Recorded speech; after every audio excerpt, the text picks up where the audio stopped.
So the whole concept of this is for us all to come together so you can tell me how you feel. You guys I clearly respect. I feel like everyone in this room for the most part is, Tiff, especially you, they're not yes people. I don't want yes, I want your honest opinion.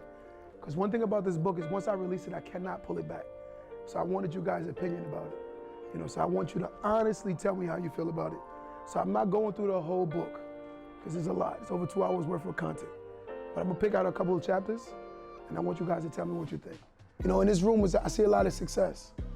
But the greatest person is one who gives back. I don't care how great you are, you're nothing if you don't give back. You can brag about being from the hoods and the ghettos, but those kids don't know any better. They don't see any better. They don't know a you. They don't know a me. They don't know us. So yet and still, we talk about the neighborhoods, but we don't care about them.